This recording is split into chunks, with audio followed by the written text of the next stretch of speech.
Samantala, sa iba pang balita, patuloy ang programa ng pamahalaan upang mapauwi ang ilan pang mga undocumented OFWs mula sa Saudi Arabia. Kaugnay nito, hanggang sa susunod na buwan na lang ang itinakda ng Saudi government para sa pagsasaayos ng mga dokumento na gagawa doon. Para sa detalye, nagbabalik si Jackie Sai.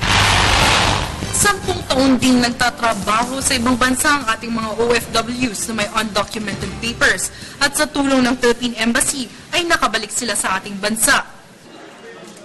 16 na mga nanay at 20 bata na kung saan ang pinakabata ay halos 2 buwan pa lamang at ang pinakamatanda ay 9 na taong gulang ang ligtas na nakauwi sa bansa mula sa Riyadh. Hindi agad nakabalik sa bansa ang mga OFWs na ito dahil sa mga dokumentong kinakailangan para sa kanilang mga anak.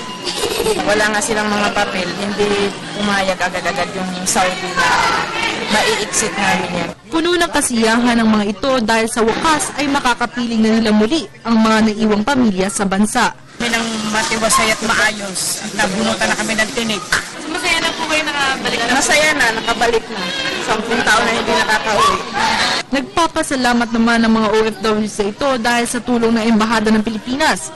Nakauwi sila ng ligtas. Sa ambassador ng Riyadh, natulungan kami na makauwi agad ng mga mother and child. Maraming salamat. Para sa Telebisyon ng Bayan, Jackie Sai.